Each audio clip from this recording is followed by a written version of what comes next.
নমস্কার বন্ধুরা, আমি শর্মিলা লাহাস কিচেনে জানাই আপনাদের সকলকেই স্বাগত।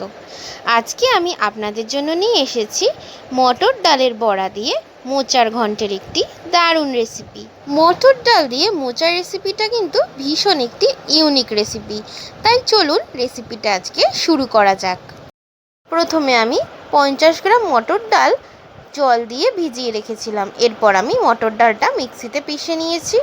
এরপর আমি সামান্য একটু নুন, হলুদ এবং সামান্য একটু চিনি দিয়ে মটর ডালের মিক্সচারটা চামচ দিয়ে ভালো করে মাখিয়ে নেব, যাতে নুন আর মিষ্টিটা পারফেক্টভাবে যেন ডালের সাথে মিশে যায়। এরপর আমি মটর ডালগুলো ভাজার জন্য সামান্য একটু তেল দিয়ে দেব। আমি 2 চামচ তেল ব্যবহার করেছি। এরপর আমি মটর ডালের বড়াগুলো এক এক করে দিয়ে দেব এবং খুন্তির সাহায্যে বড়াগুলো খুব ভালো করে ভেজে নেব। বড়াগুলো কিন্তু বেশ কড়া কড়া করেই ভেজেছি, কাঁচা রাখলে কিন্তু চলবে না।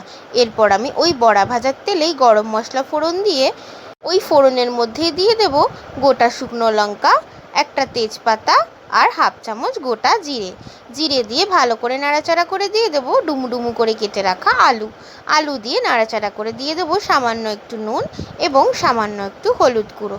নুন আর হলুদ গুঁড়ো দিয়ে ভালো করে নাড়াচাড়া করে দিয়ে দেবো দুটো চেরা কাঁচা লঙ্কা দিয়ে ভালো করে নাড়াচাড়া করে দিয়ে দেবো 1 চামচ আদা বাটা, এবং আদা বাটা দিয়েও কিন্তু আমি খুব ভালো করে নাড়াচাড়া করে নিয়েছি। ভালো করে আদা দিয়ে কষানোর পর দিয়ে দেবো সামান্য একটু জিরের গুঁড়ো, সামান্য একটু হলুদ গুঁড়ো আর পরিমাণ মতো নুন দিয়ে ভালো করে কষিয়ে আবার আমি যে সেদ্ধ করে রেখেছিলাম মোচাটা সেইটা চটকে দিয়ে দিয়েছি। আমি কিন্তু মোচা সিদ্ধের সময় শুধু নুন ব্যবহার করেছি, আপনারা চাইলে নুন, হলুদ, তেল দুটোই ব্যবহার করতে পারেন। এরপর আমি সেদ্ধ করে রাখা মোচা দিয়ে ভালো করে কষিয়ে আরেকটুখানি জল দিয়ে ভালো করে নাড়াচাড়া করে আগে যে মটর ডালের বড়াগুলো করে রেখেছিলাম সেইগুলো দিয়ে আরেকবার নাড়াচাড়া করে নেব। ভালো করে নাড়াচাড়া করার পর কিন্তু যখন দেখব আলুটা জলটা সব টেনে নিয়েছে, ঠিক সেই সময় কিন্তু আমি ঢাকনা চাপা দিয়ে কিছুক্ষণের জন্য স্টিম হতে দেব। ঢাকনা চাপা দেওয়ার পর 5 মিনিট রেখে দিয়ে আবার ঢাকনাটা খুলে নেব এবং ঢাকনা খুলে দিয়ে দেব হাফ চামচ মতো চিনি। আপনারা চিনিটা আপনাদের নিজস্ব স্বাদ অনুযায়ী দেবেন। এরপর আমি পরিমাণ মতো ঘি, মানে ওই ছোটো চামচের 1 চামচ ঘি আর হাফ চামচ গরম মশলা দিয়ে আজকের রান্নাটা এখানেই শেষ করব।